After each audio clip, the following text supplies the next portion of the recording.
Welcome back to a Timey-Wimey pod, where each week we dive into the timey-wimey world of Doctor Who. I'm Rebecca, I'm Haley. and this week we are discussing The Doctor's Wife. Haley, how are you? I'm good. I am so ready. I'm so ready to lock in and discuss this episode. Crazy that we're here. How are you Mm-hmm. doing? I'm a little tired, I have to admit, but Mm. I'm excited to be here. I'm excited to talk about the episode. But I feel like there's an elephant in the room we just gotta talk about before we can really do anything Oh, else. what? So look, Neil Gaiman wrote this episode. The way I erased it from my brain. I was like, how does she not know what I'm gonna bring up right now? Okay. No, I purposely erased that from my brain. Yeah, and valid. That's valid. Yeah. Yeah. He Mm. has done some really disgusting, horrible things. And Mm-hmm. it's really unfortunate and really sad, honestly, especially because he is someone who has created a lot of things that people really love, Yeah. and stories that really impacted people. And yeah, I feel like there's no good way to really have this conversation, enjoying No. someone's art despite the horrible things they've done. It's something the culture's talked a lot about in the past 15 Yeah. years, and I don't think anyone's really come up with a good answer. Um, Agreed. yeah, because unfortunately, I really like this episode. Spoilers. But yeah, just know that when we talk about the episode and things we like, we do not support Neil Gaiman. No. I was very disturbed by all the things that came out. Absolutely. Was that last year or the year before? Whenever that was. Yeah, it was either I think it was 2024 2025. But yeah, Yeah. what came out about him very, very disgusting, very Mhm. serious, not okay whatsoever. And you're right. It really does suck and stink when someone who's contributed so much, like there's so much work that is now affected as a byproduct. So, Mhm. like Rebecca said, we don't stand with him. We both happen to love this episode, but at the end of the day, like we do not support him whatsoever. Yeah. And I feel like we just wanted to make that clear before we moved on and really got into fantastic facts, because even fantastic facts, Mm. like there were a lot of things of like alternate things in the script, but it's like I don't even really want to talk about like alternate ideas he had, because it just feels gross. It just feels weird. Yeah. So yeah. Yeah. I mean, I have like one thing in there, but yeah, so there's no good way to transition, but are you There ready for really some isn't. fantastic facts? Yeah. I am. Okay. I forgot to say it earlier, but this is series 6, episode 4. It aired May Mhm. 14th, 2011. It was directed by Richard Clark. Do you know what episodes he's directed in the past? I have no clue. So valid. It was Gridlock and the Lazarus Experiment. Okay. Slay on the gridlock. Mm-hmm. What? No, on the Lazarus experiment. There. Sorry. I You know can't. what I was thinking about when I was writing this? I feel the What? way about Lazarus Experiment that I think other people feel about 42. You know what? I can see it. I can. Yeah. I see what you mean. I see a lot of like 42 praise on my timeline. And if you Yeah. listened to or any of our series 3 episodes, you're going to know we don't really care for 42 personally. No, we But don't. I do kind of love the Lazarus Experiment, unironically. Here's the thing. Like, there's several moments in the episode I love. I love the Ten and Martha moment so much, and Mm-hmm. like, it's not like my least favorite episode of series 3, but I just can never get out the CGI nightmare of Oh, a yeah. creature. It's bad, but all the like everything around the CGI monster Yeah. I really enjoy. But yeah, Yeah. it's not like a good episode, but No. it's one that I personally enjoy. Okay. Working titles for this episode: The TARDIS Trap, House of Ooh. Nothing, and Bigger on the Inside. See, the doctor's wife is just perfection. The only other one that I don't even know if it would be funny to other people is if it was just titled House. Oh, House, that'd be funny. Yeah. Um, And if like Hugh Laurie was the voice instead of I was just going to say that. I was just going to say they should have had Hugh Laurie show up, but as House from House. just had his voice, we would immediately know. Yeah.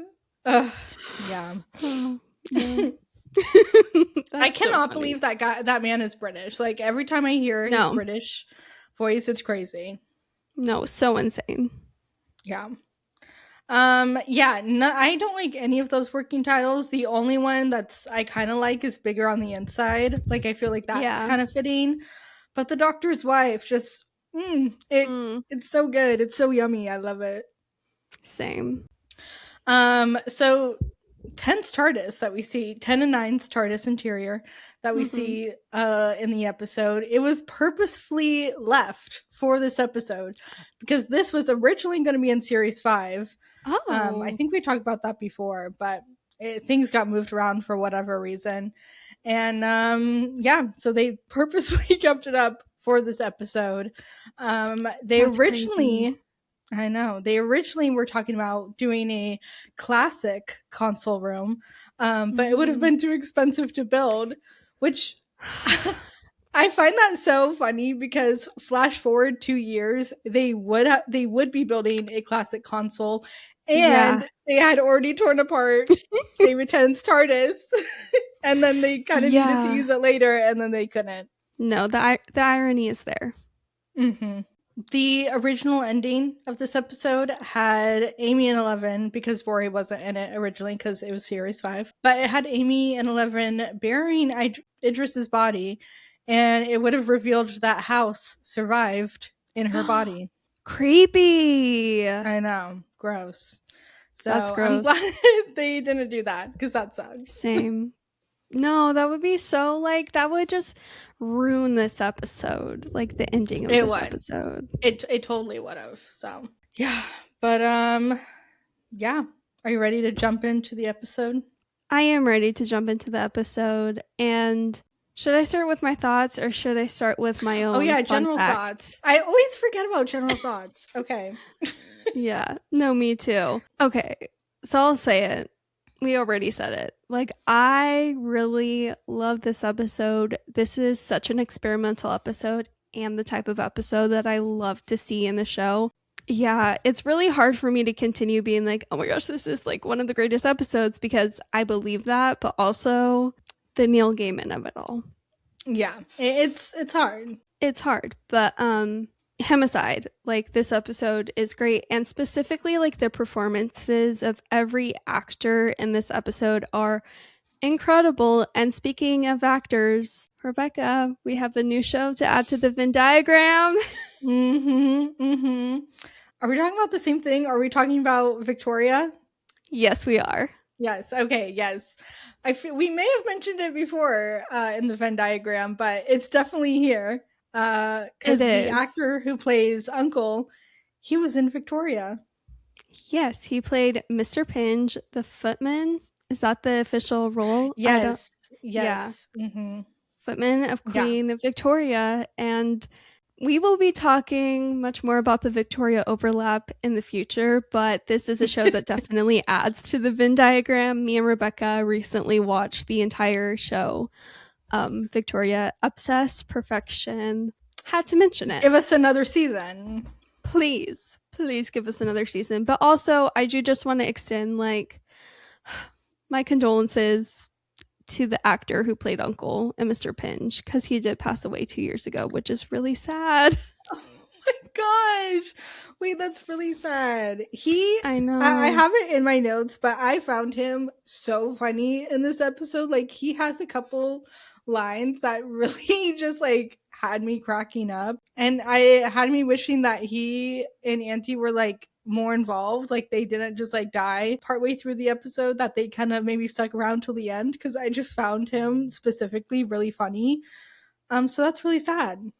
I know it's really sad. I feel like I should have delivered that in a much better way. But yeah, wish all the thoughts and love to like his family and friends because Yeah. he was pretty young. He was only 60, so really Dang. sad. Wow. And he was great in this and great in Victoria. Oh, he's so good in Victoria. He really is. So again, there's no easy way to transition into the next No. thing. But Rebecca, what are your general thoughts? Yeah, I love this episode. I'm not gonna pretend that I don't. I do have like one major qualm that I'll get into later, but Oh, I think this is such a beautiful episode. I think it's so important for the lore of the show, and I think going forward, you see the show a little differently. Like there's a line, yeah. we'll talk about it later, that completely changes the way you think about the show and you think Mm-hmm. about the relationship between certain characters, and it's really beautiful. It's a very special episode, I think, again, just to the lore of the show. And Matt Smith, like, ugh, I sound like a broken record player every time I say it, but Matt Smith is so good in this episode. He plays Yes. it perfectly. And yeah, I love it. There's things comments I will have to say later on, but overall, I love this episode. Same here. Okay. Okay, so we open this episode with Auntie and Uncle and Idris. How do you pronounce it? What did they say? The way I just watched it, I can't tell you what they No, called me her. too. Idris, I Idris? think. Yeah, I think it's it must have been Idris. Idris. Yeah. Basically the TARDIS went into her body and then we're in the TARDIS and it's 11 and Amy is still it's 11. Hello. I don't know what I'm saying. But 11 and Amy and Rory are all there chilling. But Amy is she's still thinking about Lake Silencio.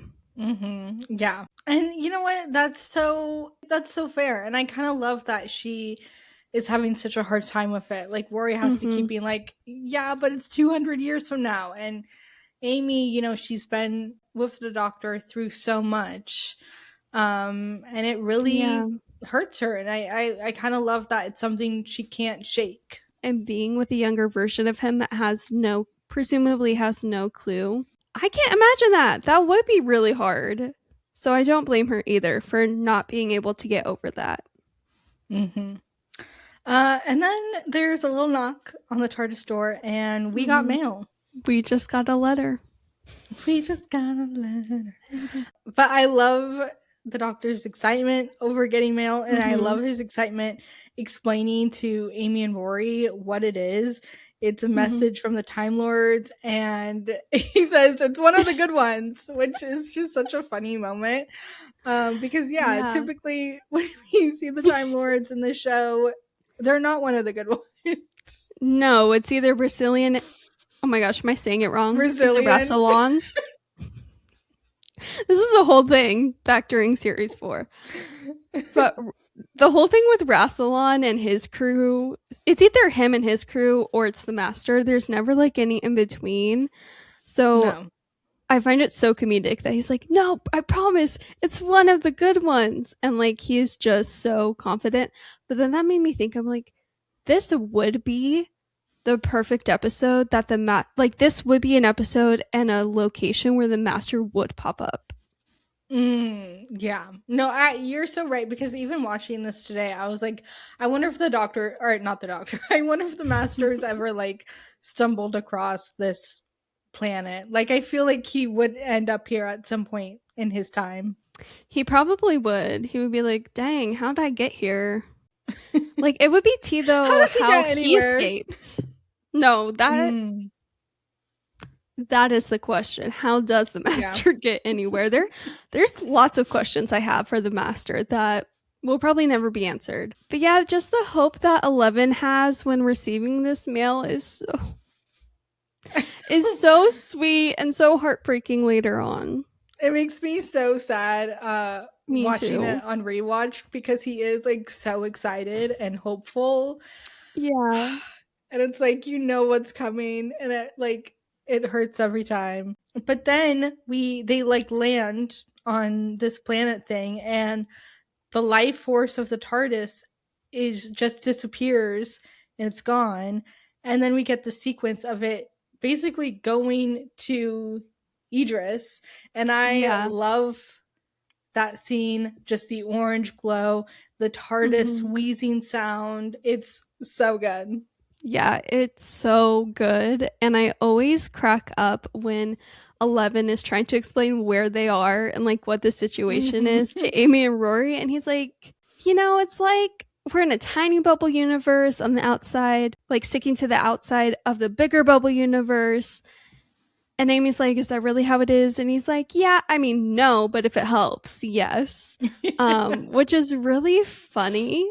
Like, I don't know, just that whole interaction is funny. I love when the show does that. And they're just like, this Yeah. is how it is. Don't worry about it. It doesn't matter. And you know what? Fine by me. I don't need to know how this Yeah. pocket bubble universe thing works. I will say, like, the rift explanation does make more sense than, like, the bubble thing. Yeah. Like, and they Mhm. basically fell in the rift? I don't know. Okay, we don't need to get into it. We're All gonna we know get is too we're into outside. it. We're outside the Yeah. universe. It's quiet, smells like armpits. There's Mhm. weird stuff happening. Yeah. And a woman comes running towards them yelling thief, which I think is just very fun. Um I love it. yeah. Mhm. Oh, and then she starts like kissing and biting, Yeah. and it's very funny. I love when Uncle says, "Sorry about the mad person." Just the way he delivers the line is so funny. That was just one of Yeah. those moments I mentioned earlier that just he slips in, you blink and you miss it kind of line. But I just found it really funny. It is, and then we see Nephew, and Nephew is an Ood. An ood! Welcome back to the oods. We haven't seen an ood since End of Time Part 2. Oh my gosh, you're so right. I'm so happy we have this Ood back. Trying to think. I know we see an Ood in a mini-sode, the Ood in Mm-hmm. the Loo. Iconic. Mm-hmm. Is there any other time we see them during the rest of Amy and Rory's era? Do we see them during Capaldi's era? See, that's what I don't remember. I don't think so, but I also it's been a minute. So like I don't want to like Yeah. say for sure. I want to say I Jodie don't had an Ood at some I point. feel like she did have an ood. I don't know why. Yeah. I don't think Capaldi has I one. don't, yeah, I don't think so either. So this dang, we love an Ood. We love a nude. Yeah.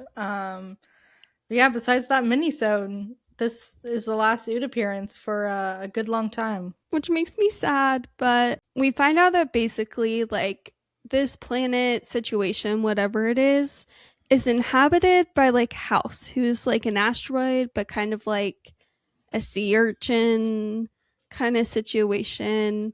I think of him as Loki like a parasite that just clings to whatever he needs to Mm. like keep feeding on it. Yeah, I like that. That makes sense.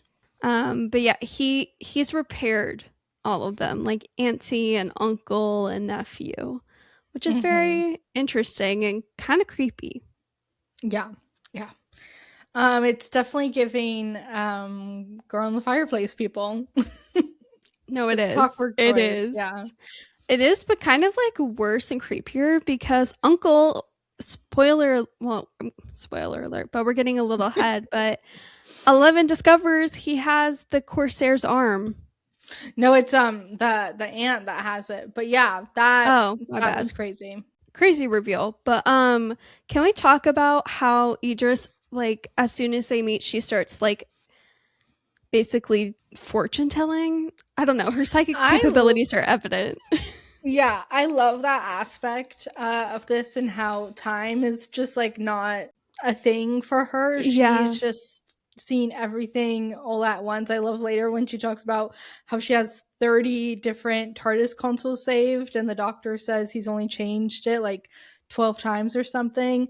So she's archiving things that haven't even happened yet. And I love that. Yeah. I'm like, of course, she's a time machine. Like, she sees all. She sees all. So, but then we start fidgeting with the oods. Yeah. device, thing, communicator. device, communicator. Something is always going wrong with those things.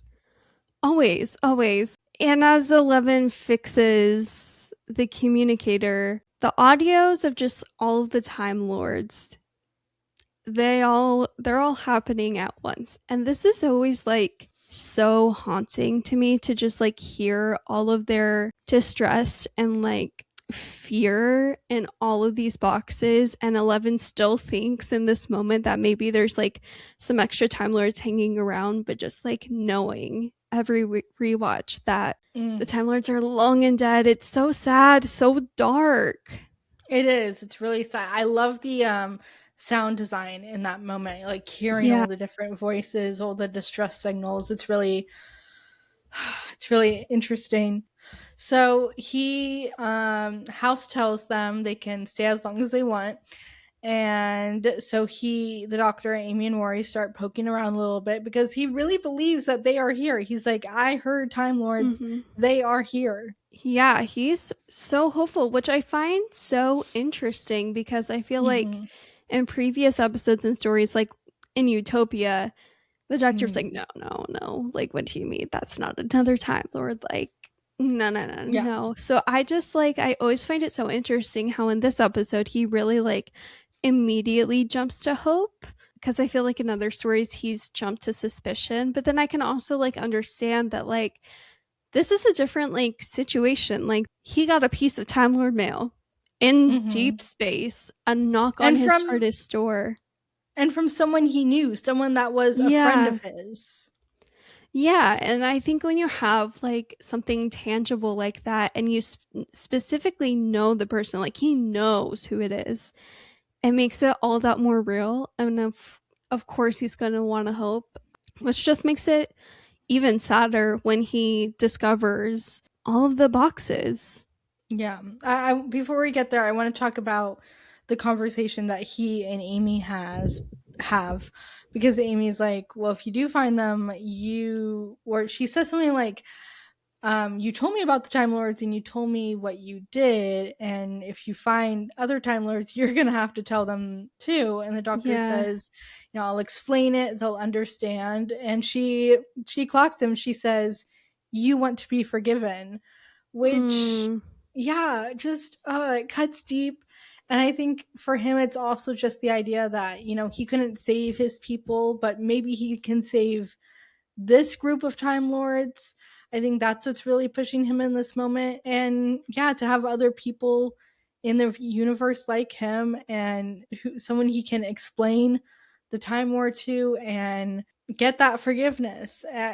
It's so sad. And it's what makes the reveal even more heartbreaking. No, you make some really great points with what you said. And yeah, just that reveal, which at that point of the reveal, like 11 had already sent Amy and Rory back to the TARDIS to get his screwdriver, and I'm saying that in air quotes because he, as much hope as he had, I do think he had some suspicion. He didn't know what was going to go down, and I think also he didn't want to be stopped or like distracted by Amy and Rory if there really were Time Lords there.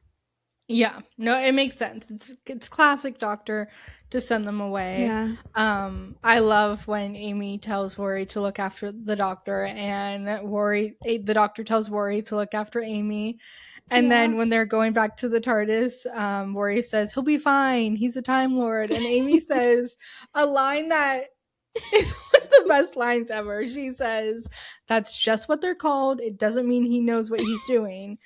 And I think that sums up the whole show, truthfully. She clocked it in a second, and that quote is actually perfection. I'm so glad it's her that says it. It's so great. Yeah, I love it. But can we just talk about 11's face when he opens that, cabinet drawer, whatever it's called, and just sees all of the boxes that signifies all of these Time Lords that are long dead? Mm-hmm. He says, I really thought I had some friends here. Yeah. And then Auntie and Uncle like pop up behind him, and he asked them, like, how many Time Lords have been lured there like I have? And then he also tells him, you gave me hope and then you took it away. That's enough to make anyone dangerous. God knows what it will do to me. And he Classic just said, 11th Doctor quote. So oh, good. classic, classic. And he just says, basically, run. And the way he says that, there's something about, like, it's so, Yeah. yeah.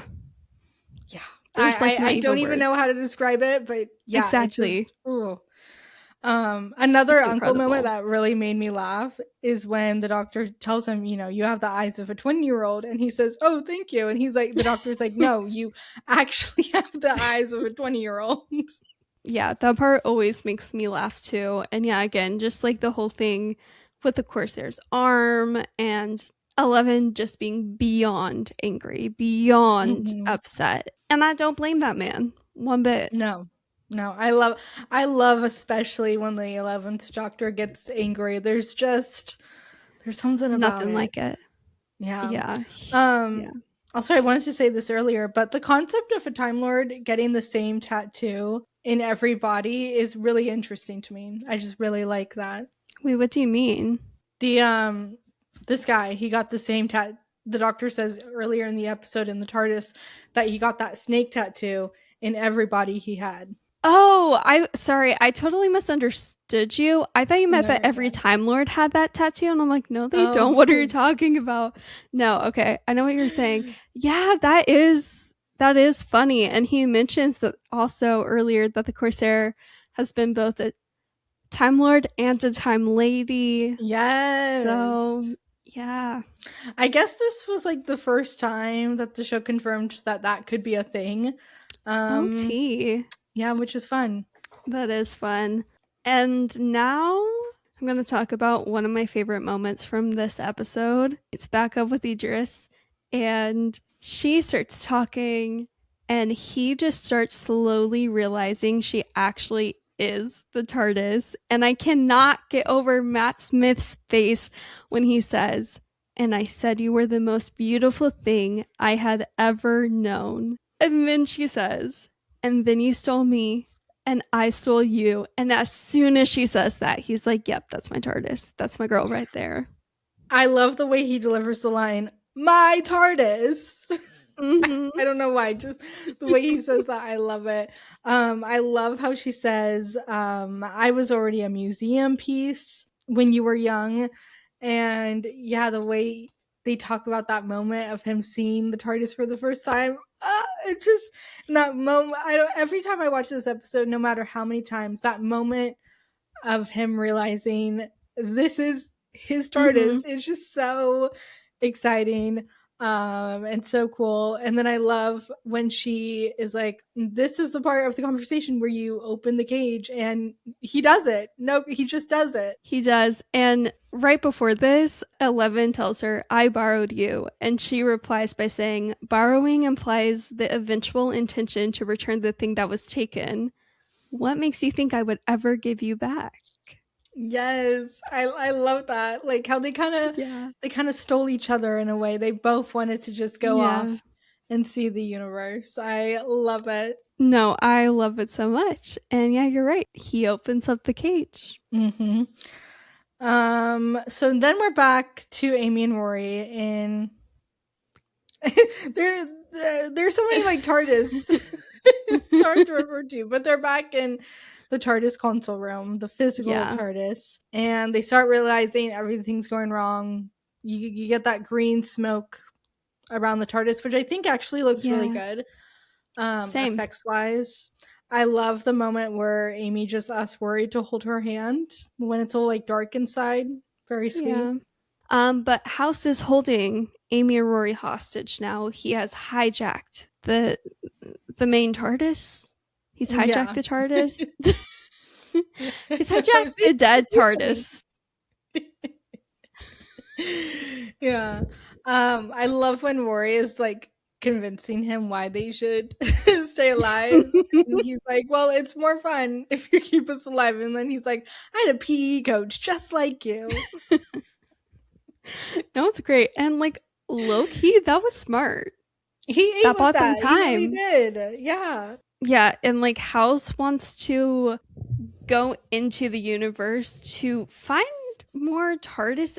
So like he clocked that 11 said that 11 had the last TARDIS, but for some reason House is like, I'm gonna go find more in the universe. So I don't know if he's thinking of like traveling to different time periods where different Mm, incarnations of the Doctors were, or what the T is with that. yeah.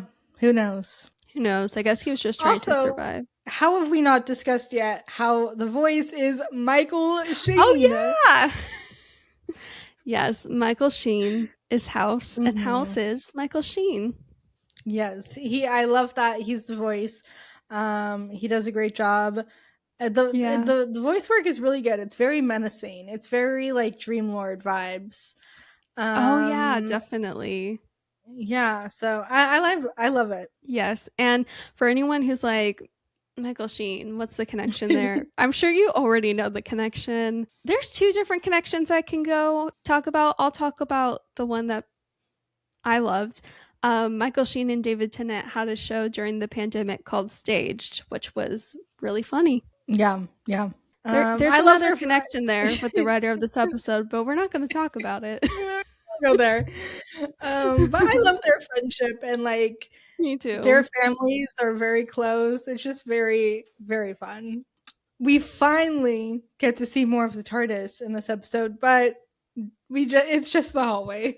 It's the corridors, guys, and that's what's disappointing because like they should have shown the library at least. If you're going to delete the swimming pool, and I know we never see the swimming pool except when we like low key see River Splash in it in the TARDIS back at the beginning of Hmm. series 6, but just the knowledge that it's no longer there for some reason just really aggravates me.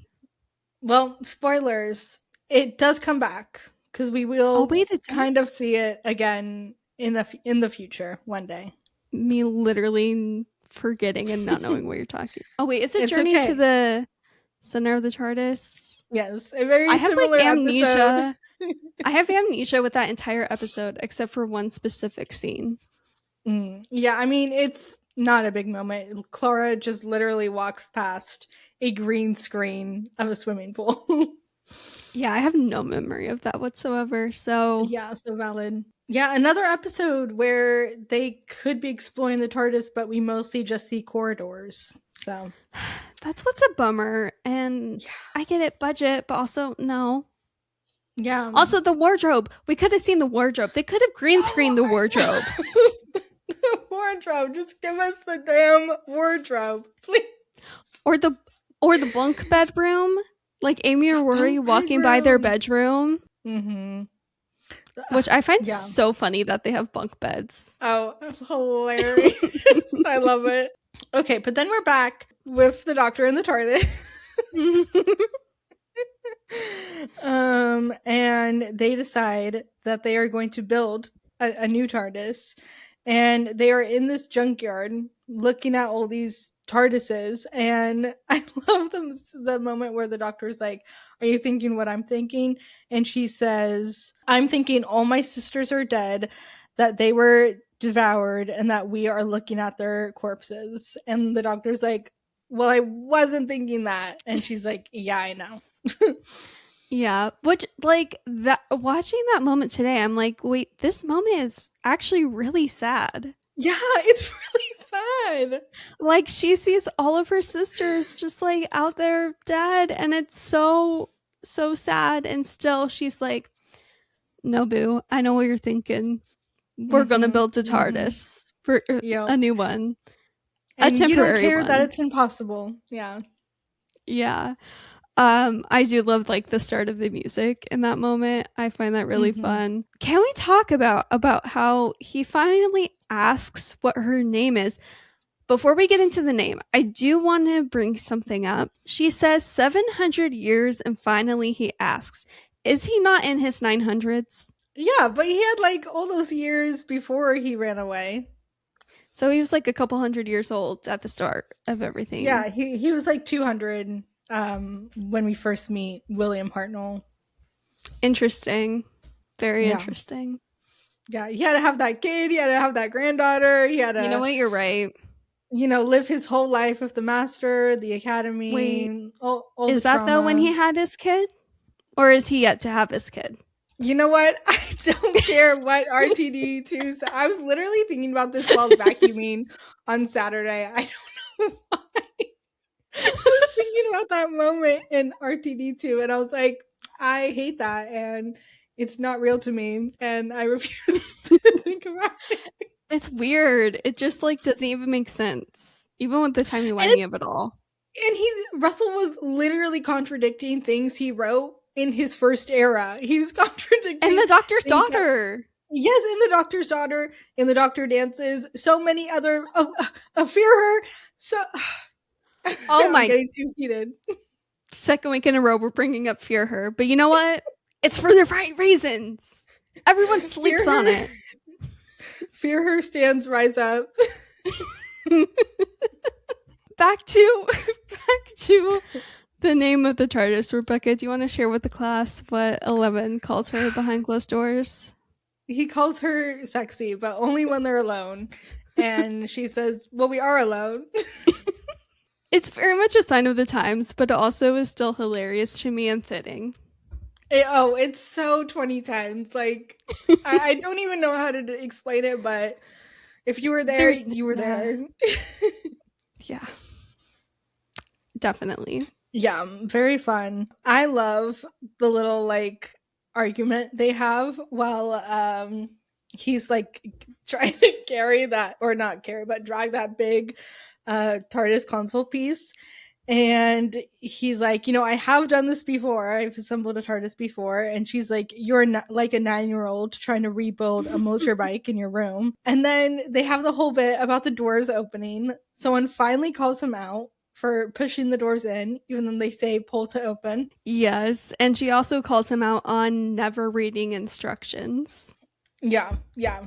And then he finally has it out. He finally says the thing he's been wanting to say for 700 years.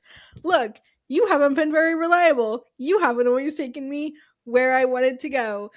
And then she hits him back with what might be the most important line of the show and really encapsulates what the show is, because she says, no, but I always took you where you needed to go. Mic drop. Mic drop.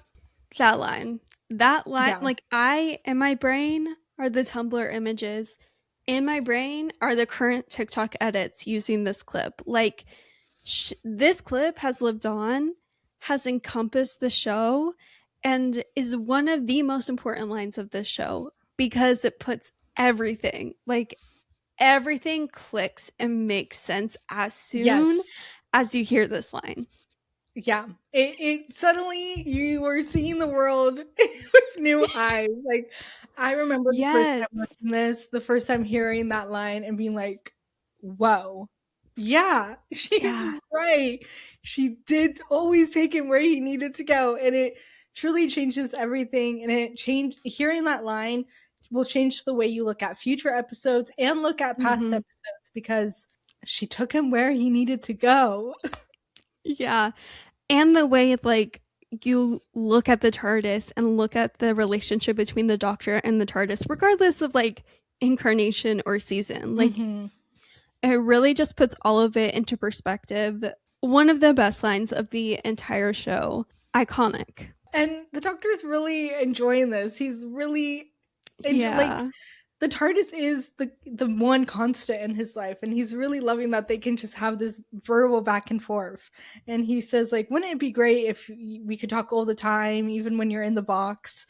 And she says, yeah, but you're the one that goes around talking, running around, and bringing home strays, which very funny. And you know what? She makes Very a good funny. point. Imagine being the TARDIS and like once every here and there, he's constantly bringing home randos, new people, and she just has to deal with it. I'd also imagine, like, she doesn't like everyone who comes in through those doors. I mean, we do know that for a Definitely fact not. in the future. But yeah, it's fun to think about, like, who she would and wouldn't like and who she liked the most. But we know who the favorites of the TARDIS is. We don't have to get in here. So let us know. Send us a DM, comment on Spotify, comment on YouTube. Let us know who you think the TARDIS loves. Like, who do you think is her favorite? Because I have two in mind. Two specific people in mind. But switching over to the hijack TARDIS. Okay. This is where I'm going to share my qualm of this episode. I think really the Amy and Rory of it all is just kind of like there. It's like definitely the least interesting part of the episode. It kind of feels like the things we have to do to fill time. I'm laughing because Haley's face is shocked. I think the problem is I've seen this episode too many times. So when I get to the Amy Rory bits, I'm like, here we go again. And it's just Rory like dying and then he dies again. And it's them like running around in these stupid hallways. And yeah, so that's the one qualm for me. I just find it like a little grating. But I also think like again, I've just watched this episode so many times, so I just know this part really well. That's so crazy to me because this is one of my favorite parts of the episode. Like, I look forward to it every time I watch this. Oh, interesting. Okay, let's go through it. Tell me why. Okay. Well, I think this whole thing, it just really gets me. The main reason why it gets to me and why I really like it is because, first of all, it's creepy and freaky and mind warpy, and I find that so interesting. I find like the concept of like time being very distorted in the TARDIS and basically being a death trap for Amy and Rory so fascinating. But kind of like the whole moment, I'm trying to find it in my notes, of Amy and Rory getting separated. And then Amy stumbling upon Rory as he's really old. Yeah. I feel like he finally, and I know this isn't the true Rory, but I feel like he finally has his moment. I want to make something clear before I say what I'm going to say. Amy and Rory together forever. I will ship them forever and always. There's no Amy without Rory and no Rory without Amy, okay? We already know this man has waited 2,000 years and he would do it again. Like the real Rory would do it again. But I feel like we get quips and we get bicker and we get comments here and there, but we've never had a true moment where he's really letting all of his feelings out about waiting the 2,000 years and feeling like he's always the one waiting on Amy. And so him having this moment as an old version of him, just saying, 2,000 years I waited for you and you did it to me again. Oh, yeah. It just hits me in the heart, but it's almost cathartic to see Rory say that. No, I completely agree. I do like that moment. And then when she comes back around the corner and it's his bones, his skeleton. Yeah. And it's just hate Amy, kill Amy written all over the walls. It is really good sci-fi horror. It is very creepy. So I do find that interesting. It's all the things on their own work really well. But I think it's just, I don't know. I think, again, part of it is I've seen this so many times, but another part is like, okay, it kind of happened, the way it happens, they keep getting separated. I find annoying. And then it's also like, okay, can we just get back to like the Doctor and the TARDIS? Like, that's the interesting thing. I just want to see them talk for like the whole hour. I don't really care about them running around. See, I like it all. Yeah. Okay, fair enough. But the graffiti goes crazy, and like Amy's reaction and like screams to seeing Rory being dead is so haunting and so sad, and I feel so bad for her in that moment. But like, was it the real Amy experiencing that or Ganger Amy? Sorry, let me rephrase. Well, hold on, don't speak. Let me re-say what I mean. I mean like mentally. Is she as affected as the real Amy? The Ganger version of Amy, because we know she's Ganger right now. Well, spoiler alert, the next episode will tell you she's just as affected as the real Amy. So there's still like, we'll get into it next week. I have my problems. We may get into an uncomfortable conversation. We'll see. No, I get it. The next 2 weeks are going to be very interesting. Very, very interesting. I don't know how it's going to go, to be Yeah, completely real. we'll see. I also love that, like, the moment going back to 11 and Idris, I love the moment where she Hmm. specifically tells him that she wanted to see the universe. So she stole a Time Lord and ran away. And her and the doctor match each other's freak. Yeah, I love that line. It's so good. Oh, I love they have to send a telepathic message to Amy and Rory, and the TARDIS sends it to the pretty one, who is Rory, which I think is very fun. And they have to give them a message so they can get to the old console room. And before they can get there, we have like the second Rory death of the episode. We do. It happens very quickly, Yeah, it does. but he dies Um, again. So yeah, I officially at 6 deaths for Rory. I'm glad you said that because I was wondering. I know we just counted all the deaths last week, but I already forgot like what number we were at. Yeah, we're at 6 if I'm remembering correctly. Because there's Okay, 2 deaths in this episode. and there's two. Amy's Choice, the Lizard. Day of the Okay, Moon, Day of the last Moon. week. Yes. Okay. Yeah. Freaky that he, like, touched the ood. That would yeah. be freaky. I love the shot of his like dead body on the ground and you still Yeah. hear his voice. Very Mm, scary. so scary. And then he just, like, pops up behind her. As Yeah. Yeah, that part is really interesting. My personal opinion with the whole telepathic messaging thing is that Idris knows deep down, she knows who Rory is and who Amy is. I think she's just messing with them.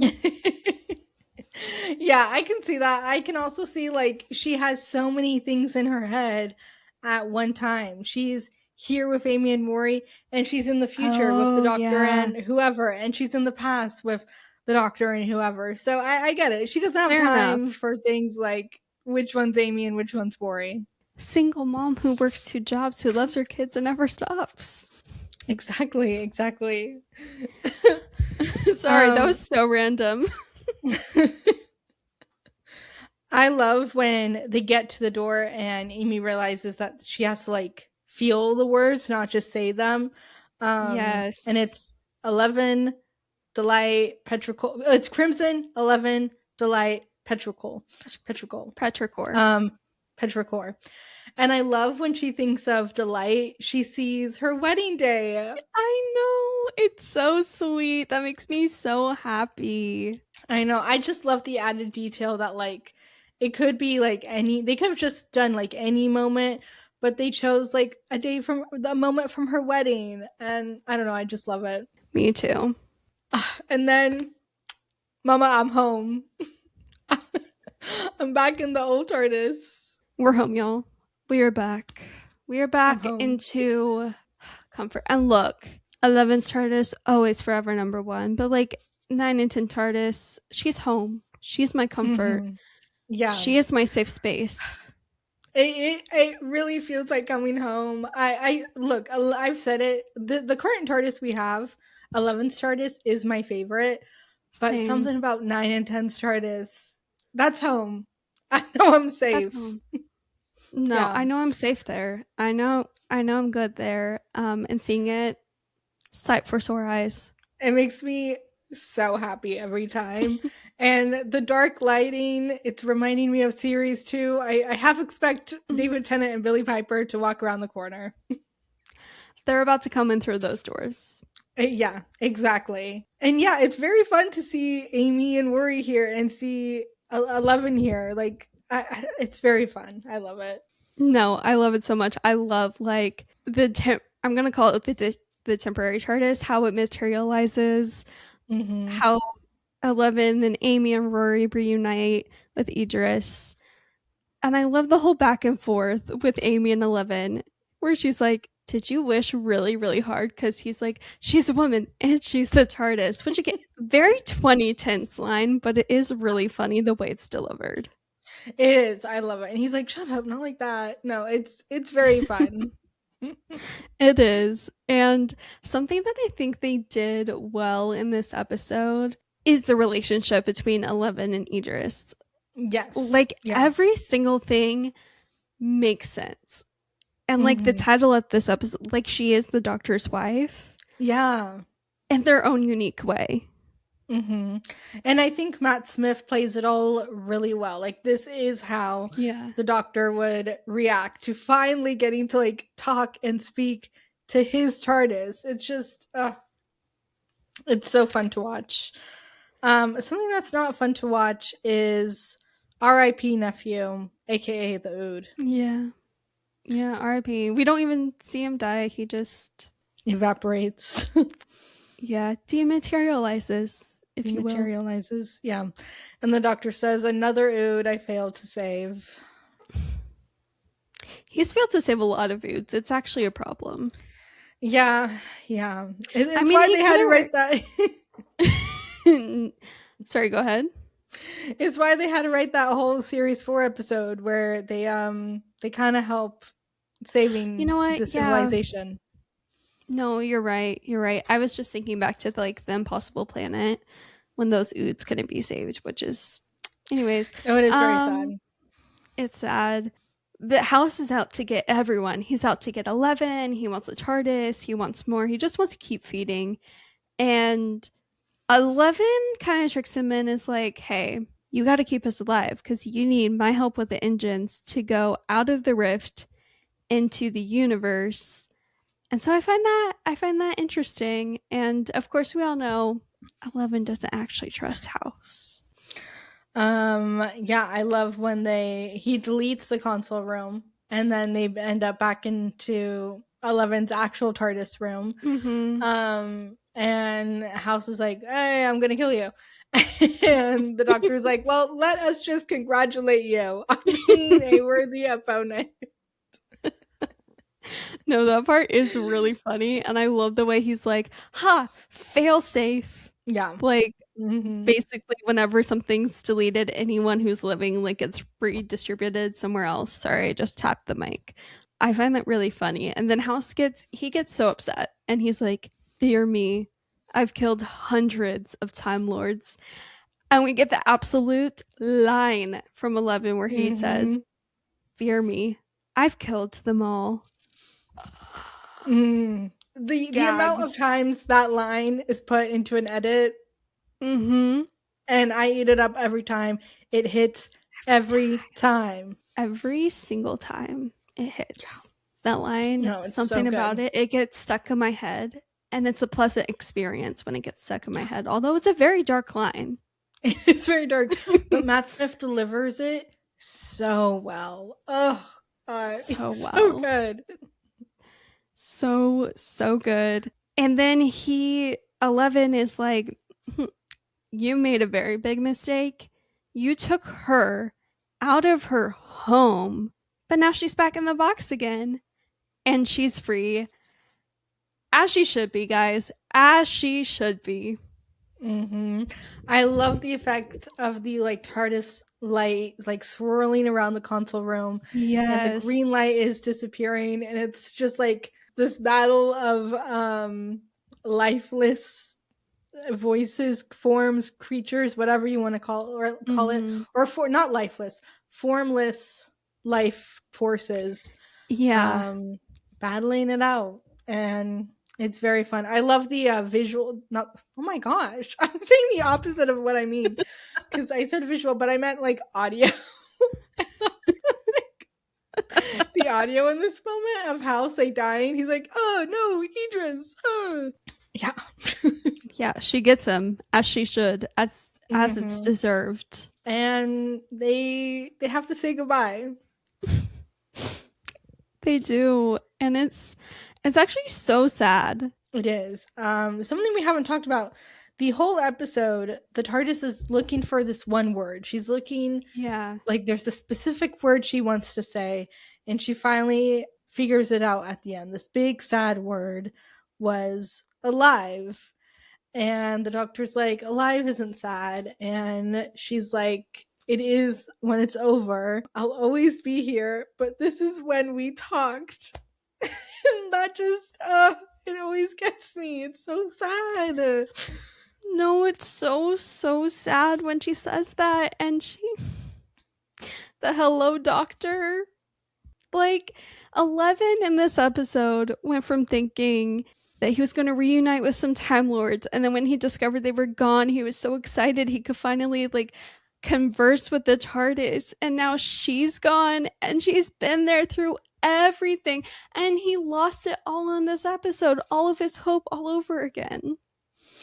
And Matt Smith again performs this goodbye scene so well. The way he's like genuinely crying is so good. He's just like a sad little boy like saying goodbye. And Yes. he like doesn't want her to go. He wants them to still be able to talk, but it's so sad, but so good. Yeah. Yeah, and also you can see like Rory is like crying too. Like there's a He moment it is. flashes to them and Rory looks so sad. And it's like, yeah. Yeah. Me too. Me too. And yeah, speaking of Rory, he tells 11 at the end of this episode when 11 is tinkering underneath the TARDIS floor and whatnot. Rory tells him, like, I'm a nurse. Like, this shouldn't get to me, but it still does. And I love that 11 says it's called being alive. Yeah. I just find that really sweet. That whole interaction and just the humanity of Rory and just the little quote he got from his TARDIS. Yeah. Amy asks if he's going to try to make her talk again, but he says he can't because Spacey Wacy. Yeah, he's also cranky in this moment, but I get it. He has the right to be cranky. He's upset. Okay. So, are we going to talk about this? How we should have called the podcast Spacey Wacy? Oh, no. We should have called this Spacey Wacy, but that's not what I was going to bring up. I was just basically asking, like, is there anything else you want to say before I get into what Rory says to 11? Oh, okay. No. Yeah. Okay. So Rory tells 11, like, hey, King. Idris, she was saying this over and over before she died. Just thought I would let you know, like, I don't know what this means. I don't know the relevance. I But don't she know kept what saying, it could possibly be about or could possibly mean. I'm like, I don't know why she was telling it to me specifically or anything. But he's like, the only water in the forest is the river. Sorry, I had to like right now hold in a scream because for some reason every time I hear this I squeal. Like it doesn't matter how many times I've watched it. It's crazy. Yeah. I love how they just quickly brush over it like, okay. And then there's like the first time I heard that, I'm like, okay, obviously it has something to do with River Song, hello. Yeah. And the way they don't even say it, they're just like, okay, moving on. Yeah, but I kind of love it. It's kind of an iconic little it drop. Is. It definitely is. But yeah, I just love how they don't even acknowledge like they're like, I don't know what that could possibly be about. I mean, anyways, moving on. Bunk beds. Yeah. 11 mentions that the bedrooms all got deleted, including Amy Rory's bedroom, and so they of course asked to not have bunk beds, which is just so funny. I love that he gives them bunk beds. He's like, a bed with a ladder. And like that's exactly how I felt as a kid. Like I had bunk beds. Yeah. And I thought it was so cool. A bed with a ladder. Like, come on. Yeah, like me and my sister shared a bunk bed and it was fun for the first month, and then afterwards I was like, I'm good.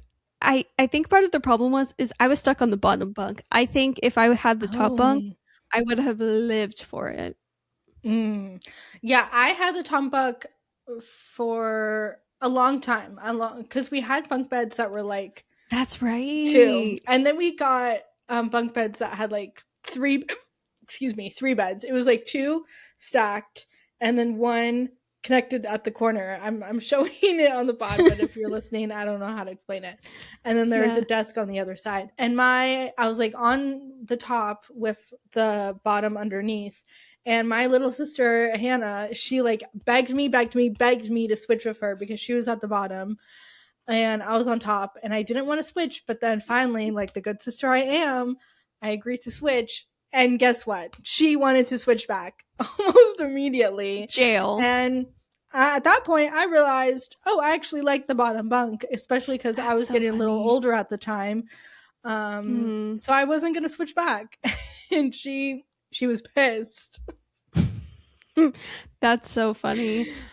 Yeah. What's really funny is that like I had bunk beds even after my sister moved out.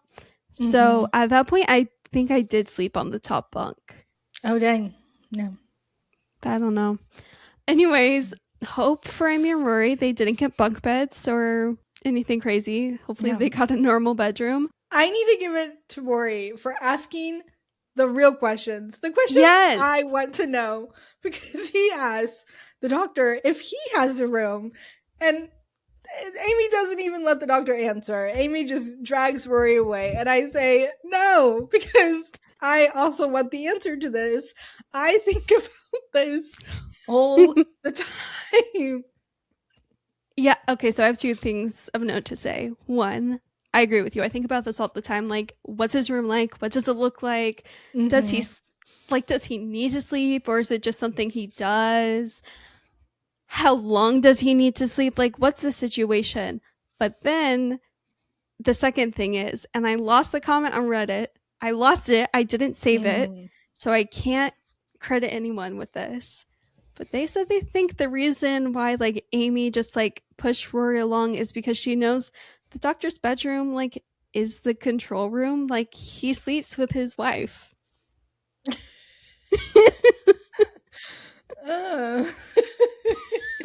The TARDIS. Like in the control room. I get it. Maybe who like what is the answer? We'll never know. In my head, I feel like he sleeps like every few days. He has like a power hour nap. And maybe he has like a weird little room somewhere in the TARDIS, but who even knows? Maybe he's like a bat. He's like those things in Oh, the Krillitane. The Krillitane.